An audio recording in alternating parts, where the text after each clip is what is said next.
That is, if you can watch development.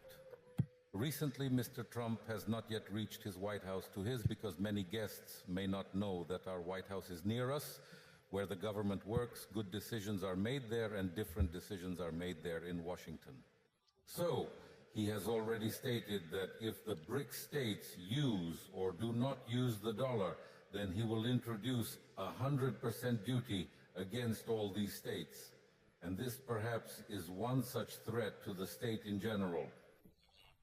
Americans have had a nightmare about specific banks. We will banks punish companies in this way, in order to state in the forehead that states will be punished and all products will be taxed 100%. One for a newly elected president. We all know that Americans are very sensitive to this topic because America's strength is in the dollar, of course, because investing money in dollars, if there is no dollar with its positions, will only fail. The American economy, with its huge debt, with the fact that, as it were, the dollar brings huge profits to banks and so on. Is that what you think of the new president's move? Won't what you said finally undermine confidence in the United States, in its policies, in its financial system? Will find the BRICS countries and other states even faster to flee from the dollar and get rid of this system?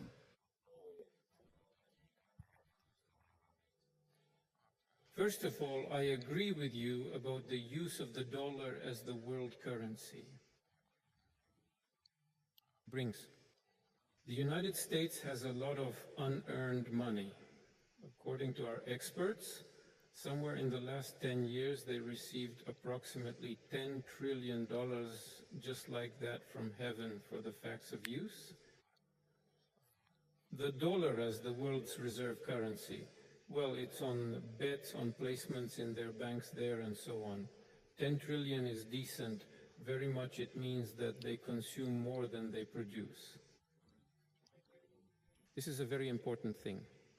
That is, in fact, the United States, at the expense of the dollar, continues to exploit other economies of the world in its favor.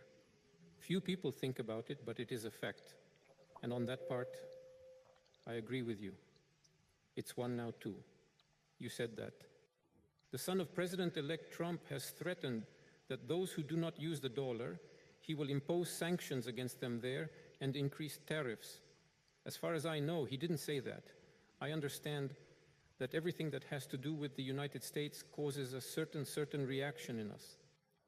As far as I could see, however, I had no time to particularly look at what was happening somewhere beyond the hill, but nevertheless, I paid attention to it. He said that if someone forbids the use of the dollar and restricts it, he will react accordingly. It's not the same thing. It is one thing to prohibit the use of the dollar and another thing to another.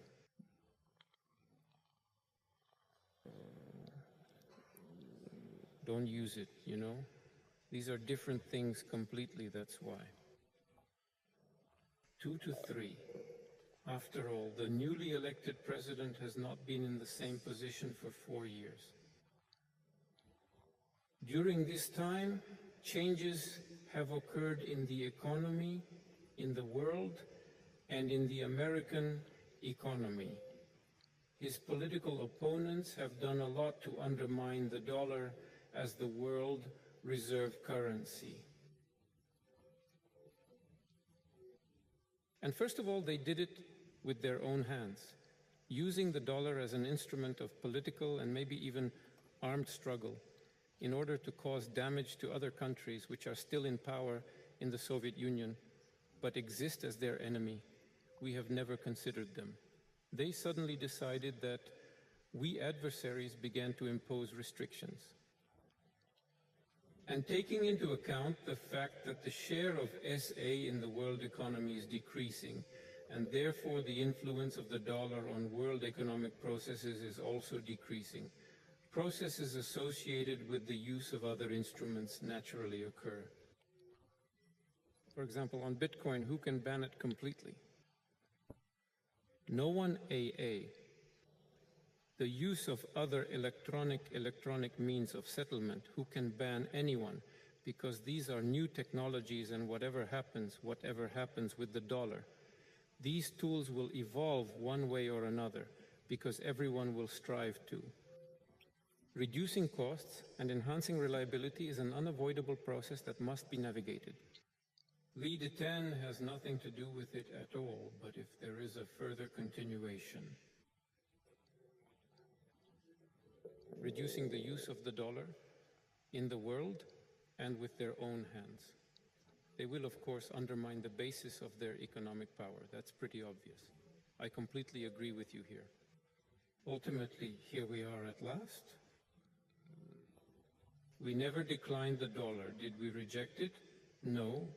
We refused its usage.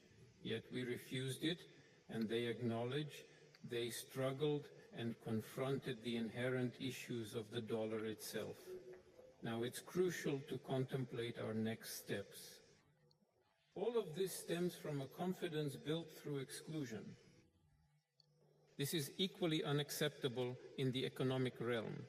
Understanding the world's ongoing processes is vital, and it is upon this understanding that we must structure our policies, even internationally. Observe the natural occurrences in various nations. Countries, even unwavering allies of the United States, are decreasing their gold and foreign exchange reserves in dollars and euros. It's noteworthy that this reduction has spanned the last decade. The reduction was approximately 13%. This is a significant amount. This phenomenon transpires naturally. And no one, he can't reverse these processes, particularly using sanctions and coercive approaches that are detrimental to the economy and those who initially accept it, creating widespread and long-term consequences. Thank you very much for a new conversation with him. Our regiment will tell the project so he didn't wave.